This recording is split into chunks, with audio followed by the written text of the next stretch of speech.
Hey there, this is James Wilson with MTB Strength Training Systems and BikeJames.com, and I'm here today with some bad stick figure drawings to help explain what's happening when you stand up to pedal. Obviously you can tell why I'm a strength coach and not an artist here with this, but what this is going to do is help me explain what's happening between your center of gravity and the bike center of gravity when you stand up to pedal, because that's the important relationship that a lot of people miss. Is what do I do? How do I get my center of gravity to line up properly and be able to manipulate that relationship based on what's happening on the trail? So our basic seated pedaling position, your butt is basically your center of gravity, your hips. This is, your center of gravity, also your source of power. The bottom bracket on your bike, where your cranks go into, is roughly your bike center of gravity as well, and it's also its center of power too. So you can kind of look at your bike's bottom bracket like your bike's butt or hips, and you want your hips and your bike's hips to be have a good relationship, to be lined up in the right way. So when you're sitting down, you can see that your bike's center of gravity here is actually in front of your center of gravity here. So gravity's pulling straight down on both these things, but your butt is actually a little bit behind your bike's bottom bracket here. So your bike is actually pulling you along when you're sitting down. If your bottom bracket is behind, if your butt is behind your bike's bottom bracket, then your center of gravity is behind your bike's center of gravity. The bike center of gravity is leading the way and actually pulling your center of gravity along with it.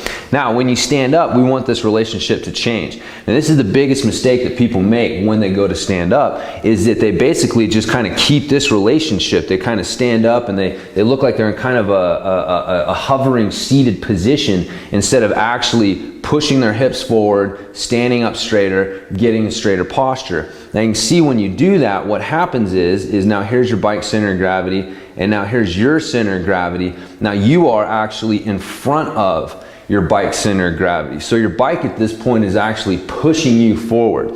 Now also when you get up and you stand up and you get in this position, it helps you stay in this position more efficiently.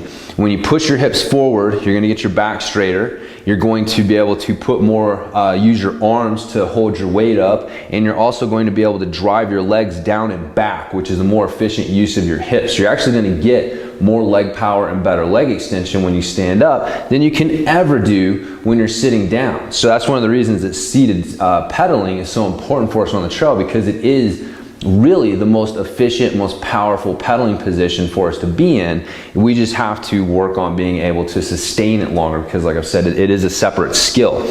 Now, that's pretty simple to explain. The next question that I get is what happens on climbs, especially steep climbs, loose climbs where I don't have traction on the rear wheel? Don't I have to sit down?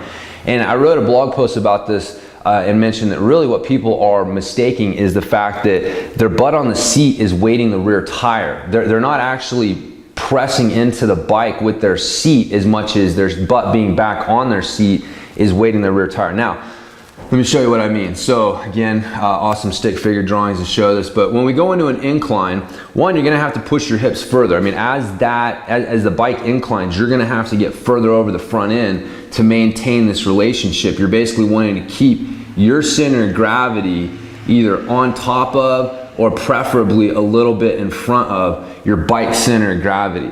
Now that works great when you have infinite traction, when you have good traction. This is the best way to pedal.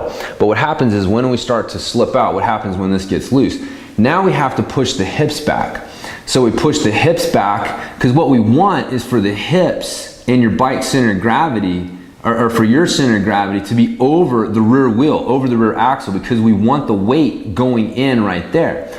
So we have to actually change that relationship. We need to push the butt back. We need to get it back behind the bike center of gravity, so the bike is now pulling us up the hill, but we're weighting the rear wheel to get that traction. So that's what we're looking for. Now this is where we get off a little bit, because you'll see that the key to this is your ability to hinge your hips back. Now this is over the seat, but I'm not actually sitting on the seat. Remember, it's not your butt being in contact with your seat that weights your rear wheel, it's your butt being back in that area behind your bike's bottom bracket that weights the rear wheel. So you don't have to actually touch your butt to the seat in order to get this same sensation. Now it's harder. Once you do this, see here, when we're standing upright like this, our spine, the skeletal structure is basically able to take more of the weight. That's why it's easier to stand up in this position. As soon as we lean over here, now we're having to rely more on core strength and things like that to hold us in this position. That's why sitting down on the seat feels easier, because the seat takes up the slack of a lot of riders' weak core. But if you have a strong enough core to be able to get back in this position and maintain a good strong posture in that position, then you can achieve the same thing of weighting the rear wheel without actually having to sit back down on the seat. And again though, this is where we kind of lose it, is if you don't have a good hip hinge. So basically you can't slide your butt back and your chest down and maintain a good strong posture. What happens is we feel like we gotta weight the rear end, and so we start pushing back, but we do this. And so if you don't have a good hip hinge and you're hinging at that lower back, then you're not actually, remember, your lower back isn't your bike center of gravity. So what you end up with in this point is you get like some sort of like curved, posture, and the bike's, your center of gravity ends up here and it's more over, and so you're, you end up sliding out, you're not gaining the traction. And so the misinterpretation of that is that standing up to pedal, you need, is hard, and that doing it with loose traction is, almost impossible, that you have to sit down in order to weight your rear end, when it really boils down to just understanding where to put your center of gravity, and then beyond that, being able to do it. So again, me being able to explain it to you versus you being able to do it are two different things. And that's where mobility and strength training come in. Because if you physically have tight hips and a weak core, then you will not be able to slide your hips back and maintain that position on loose climbs. And you will always find yourself struggling to find traction when you stand up on loose climbs. So that's why the off the bike training becomes so important, because if you're not doing that stuff, then you don't have the physical tools that you need to get into the right position. If you can't get your hips forward good and get into a good, strong, upright position, then you'll have trouble standing up and pedaling, period. And if you have trouble with this hip hinge concept and getting the hips back so that you can weight the rear end, then you're gonna have trouble when you stand up and hit loose traction. So again, standing pedaling is not harder, it's just different. You just need to understand how to manipulate your center of gravity depending upon the situation. Normal standing pedaling, stand up, shift the hips in front of the bike's bottom bracket, in front of its center of gravity, so that now you're kind of falling forward. The bike is pushing you, and you're in front of the bike and it's pushing you along.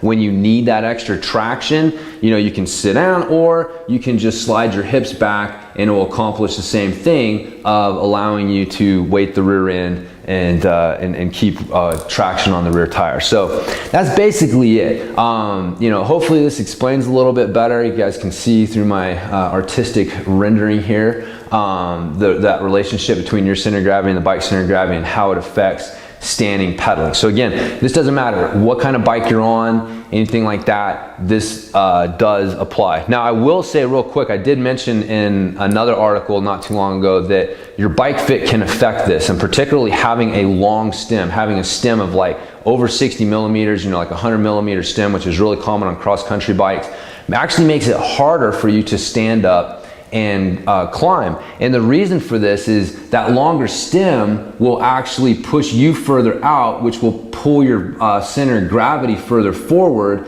so it makes it harder for you. You actually have to slide the hips back further in order to achieve the same position. Whereas if you had that shorter stem, everything is set back already, you're already kind of more naturally over that bottom bracket, it's easier to slide the hips back. So again, it doesn't seem like that big of a deal, but trust me, 10, 20, 30 centimeters on a stem can make a huge, huge difference in your stability and balance when you stand up to pedal. So that long stem only helps you if you're trying to stay seated and pedal, because it will help kind of distribute some of that weight over the rear, over the front end. But as soon as you stand up, you lose that advantage. And in fact, that longer stem starts to pull you forward and mess with your balance in relation to the bike center of gravity. So anyway, just kind of a little side point there. But so that does it. Hopefully this helps clear up a few things. I know there'll be some questions and stuff, but again, just worry about these principles. How do you apply them on the trail? And you know, your riding will definitely get better. So once again, it's been James Wilson with MTB Strength Training Systems. You can check me out on the web at bikejames.com, and I'll talk to you next time.